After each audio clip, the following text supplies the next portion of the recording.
your life you put all basically on hold for all of this. Tell Mhm. me about that. Well, I try to remain social. I try to stay up and go hiking with my friends and play golf with my friends and that sort of thing, which I was used to doing. But I found myself, particularly more in the beginning, my head was so full of Alzheimer's Yeah. and that I couldn't have a casual conversation about, gee, that was a bad shot that you just made. And so I started to Mhm. isolate myself, which was not a Yeah. good thing. No, I bet I get it 500%. But it was hard to deal with the Yeah. outside world. Welcome to the Answers for Elders radio show. And welcome back, everyone, to Answers for Elders Radio Network. And I am here again with Erica Baccus for her book called The Promise Kept. And it will be available starting this Tuesday on Amazon. And I am very interested, Erica, in the decision-making process of all of this. Can you kind of give us a little bit of enlightenment of what that's like? Sure. But before I do that, really like to make something very clear to everyone. The book is not about advocating for assisted suicide. Assisted suicide is something that is extremely personal and controversial. What I am advocating for is that people talk to their families, as I said earlier, when they're younger, to decide what it is that you want to have happen when you're at the end of your life. If you become incapacitated like that, yes. Yes. And the other thing is that we should have options, that we should have the right to choose how we want to die. Mm-hmm. And, some of the states are moving in that direction, but it still does not include dementia.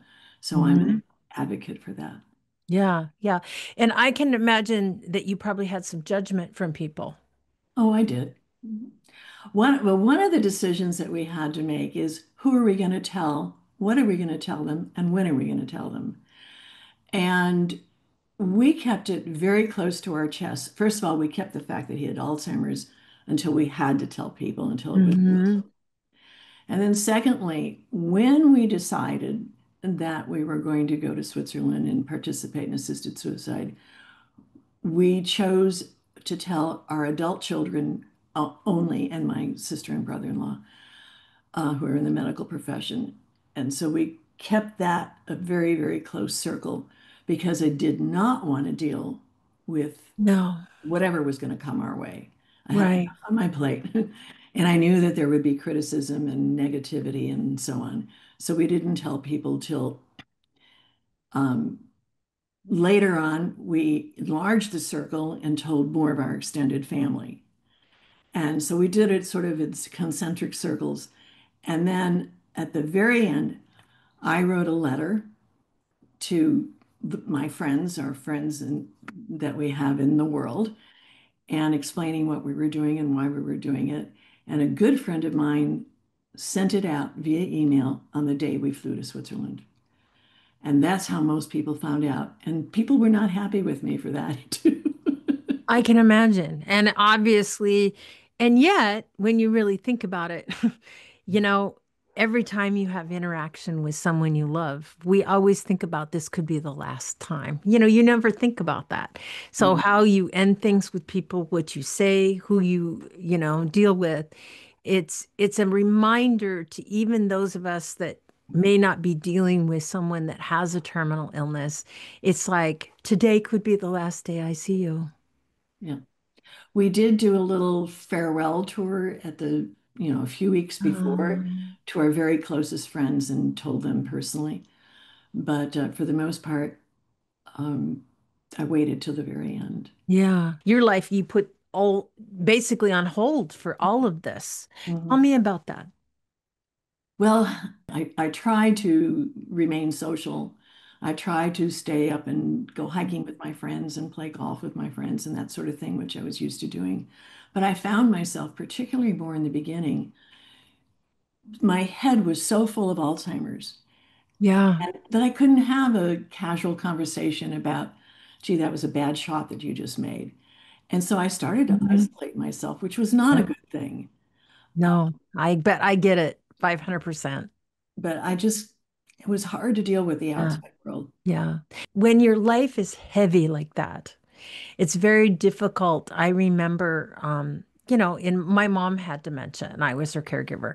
And looking back at it in retrospect, I would have friends call me and say, "How can I help?" And I would just I'd go blank. I wouldn't even know how to deal with that. And I always say now, I tell people now, how you can help is bring joy to my life, bring lightness to my life. But I need you to instigate that because I'm so far beneath it. I mean, I'm sure you understand what Yes. that's like for someone that is dealing with a loved one that is suffering. I can only imagine for your husband.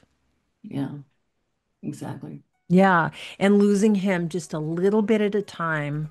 Mhm. You never know who you're going to wake up, with the next day. That's one thing. He would go in these plateaus. He would stay stable for a long time and then you Mhm. lose a little bit more.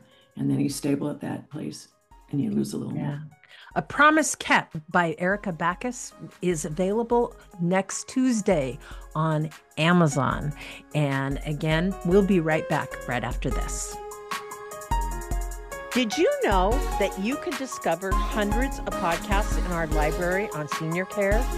So visit our website and discover our decision guides that will help you also navigate decision making. Find us at answersforelders.com.